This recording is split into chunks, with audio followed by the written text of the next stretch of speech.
Ar-ruh mutajarridah. Ruh mutajarridah dia ada, jasadnya belum ada. Ruh mutajarridah ini Pak, ruh mutajarridah ini bisa tajassud kasuratiha wa ta'bad. Ruh mutajarridah dia bisa mengambil bentuk sesuai bentuk yang nanti dia lahir. Contoh, waktu Nabi Muhammad sallallahu alaihi wasallam bertemu dengan Nabi Musa sallallahu alaihi wasallam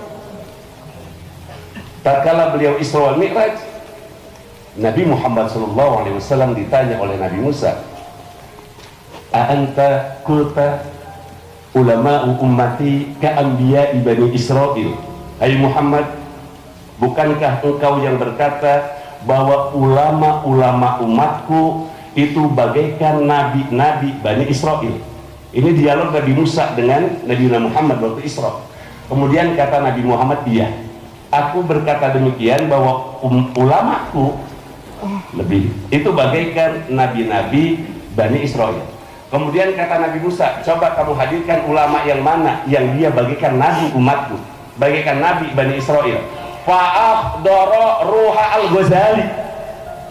Lalu Nabi Muhammad SAW minta kepada Allah supaya rohnya Imam Ghazali ditampilkan. Pada saat itu Imam Ghazali belum ada. Imam Ghazali lahir 450 Hijriah kok.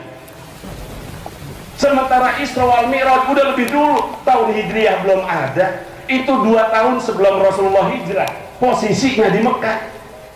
Lalu Nabi Muhammad SAW hadirkan ruh Al-Ghazali, ya Allah. Dihadirkan roh Imam Ghazali, watajassada watasakkala bisurati kama surati di dunia. Lalu ruh itu berbentuk, bahkan rambutnya mirip rambut Imam Al-Ghazali waktu Imam Ghazali lahir. Jidatnya Imam Ghazalinya belum lahir, watasakkala ngebentuk itu ruh al-mutajarridah Imam Ghazali dia belum lahir. Ini kalau kita asah terus di dalam kita berzikir Pak. Fa'in lam takun taroh waqaf, diam, jangan terus ya kalau orang thariqah. Fa'in lam takun taroh berarti hati kita ada masalah.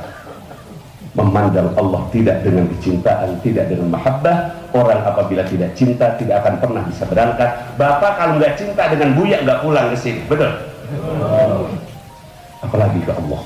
Orang-orang thariqah bicara cinta, yang nggak punya cinta jangan main-main thariqah, udah syariat aja. Kenapa? Capek. Orang syariat cukup dapat pahala, orang thariqah ziyadah lilladzina ahsanul husna wa ziyadah. Jangan hanya surga ya Allah, ridhomu. Bicara ridho harus cinta. Kemudian ruh al-Imam Al-Ghazali dihadirkan. Lalu roh itu sudah berbentuk seperti jasad Imam Al-Ghazali, wa tasakkalat bisurati.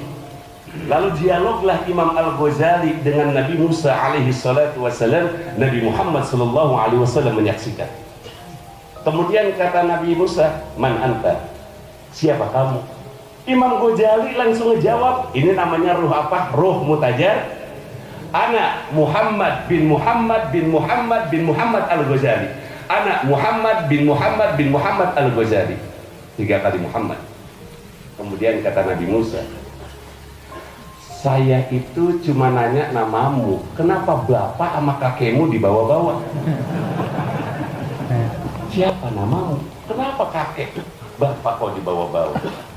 Kata Imam Al-Ghazali, aku melakukan ini bukankah engkau ya Musa pernah juga ditanya oleh Allah, ma fi yaminika ya Musa? Tatkala Allah bertanya, apa di tangan kananmu itu hai Musa? Kenapa kamu jawabannya banyak banget? Allah cuma nanya di tangan kananmu itu apa? Kalau kamu jawab hiya asoya kan cukup, ini tongkat saya. Lalu jawaban kamu kan banyak banget di Al-Quran saya baca. Padahal Imam Ghazali belum lahir. Hiya asaya atawakka'u biha wa akhussu biha ala ghanami wa biha wa liya fiha ma'arib ukhra. Allah cuma nanya ke satu kepada kamu, tapi jawaban kamu 3, hai Musa. Kaget Nabi Musa. Akhirnya Nabi Musa menjawab, saya ditanya satu oleh Allah Subhanahu wa ta'ala, saya jawab dengan 3 jawaban. Kenapa? Saya tahu bahwa Allah Maha tahu, masa nggak tahu tongkat Allah? Nanya-nanya tongkat segala. Ini adalah mahallul isti'nas. Orang kalau sedang bahagia Pak, itu omongan-omongan yang nggak penting juga suka ditanyain, bener. Orang kalau pacaran nih lagi seneng-seneng ya bakyak diomongin, bakyak siapa itu? Apa urusannya ngomongin bakyak? Saking senengnya, makanya Buya sering menyampaikan berjinak-jinak dengan Allah. Orang kalau sudah bisa berjinak-jinak dengan Allah, maka dia akan lari dari manusia. Rasulullah sudah berjinak dengan Allah, maka dia tinggalkan Mekah. Rasulullah sudah berjinak dengan Allah, di Isra Mi'rajkan. Seorang wali bisa berjinak dengan Allah, maka ruhnya ada di atas sekalipun badannya menyatu dengan istrinya. Allah. Orang kalau sudah berjinak dengan Allah, badannya duduk dengan kita, hatinya sedang muhadasah, mukhalafah sama Allah.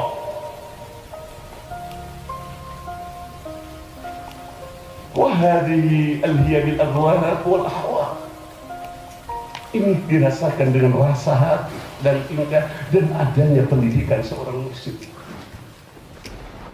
Saya cerita tentang saya.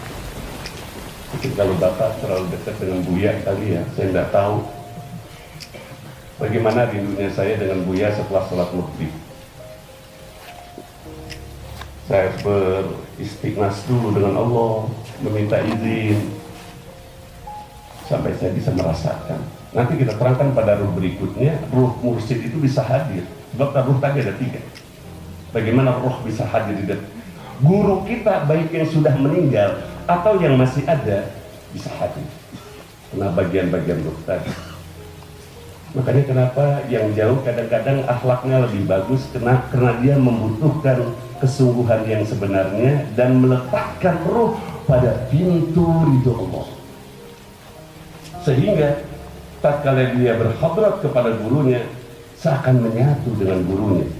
Tatkala dia bertemu dengan gurunya, enggak berani untuk mendekat. Seperti Nabi Muhammad sallallahu alaihi wasallam. Kalau Anda enak, dekat, datang aja sholat berjamaah di belakang Buya. Kita yang jauh ini itu harus berrobitoh. Dan robitoh hubungannya adalah ruh. Tanpa ruh manusia tidak ada. Tanpa ruh manusia bangke. Jangan-jangan kita yang punya ruh, tapi di mata Allah kita sebenarnya bangke, hadirin rahimakumullah. Karena ruh kita jarang berhubungan dengan Allah Subhanahu wa ta'ala, hanya berhubungan dengan dunia dan dunia dan dunia. Kemudian Nabiullah Musa alaihi salatu wassalam menjawab bahwa itu adalah hiburanku dengan Allah dan saya merasa nikmat. Mahalul itnab kalau di dalam ilmu balaghah, sebab ada itnab, ada musawah, ada qasar. Selesai, nggak harus ngomong-ngomong bayan, kita ngomong thariqah aja udah. Hadirin rahimakumullah. Kemudian kata Nabi Musa, ini aku terhibur dengan mukalamah sama Allah, sehingga aku tempatnya ini tempat itnab, ngomong banyak. Kata Imam Al-Ghazali, aku pun sama. Tatkala engkau bertanya kepada aku siapa namaku dan aku senang ngobrol dengan kamu hai Musa, maka aku jawab bapak dan kakekku. Apakah itu salah? Musa kaget, kok bisa tahu ini Ghazali ya? Padahal belum lahir ini anak. Akhirnya Nabi Muhammad sallallahu alaihi wasallam dalam riwayat itu menekan pundaknya Imam Al-Ghazali dengan tongkat beliau, ditekan. Lima la ru'aital adab ya Al-Ghazali, kenapa kamu tidak menjaga adabmu hai Ghazali? Ini pundaknya ditekan sama Rasulullah pakai tongkat. Maka tatkala Imam Ghazali lahir, lalu ditanya, kenapa pundakmu hitam ya Ghazali? Ini adalah bekas tongkat Rasulullah sallallahu alaihi wasallam.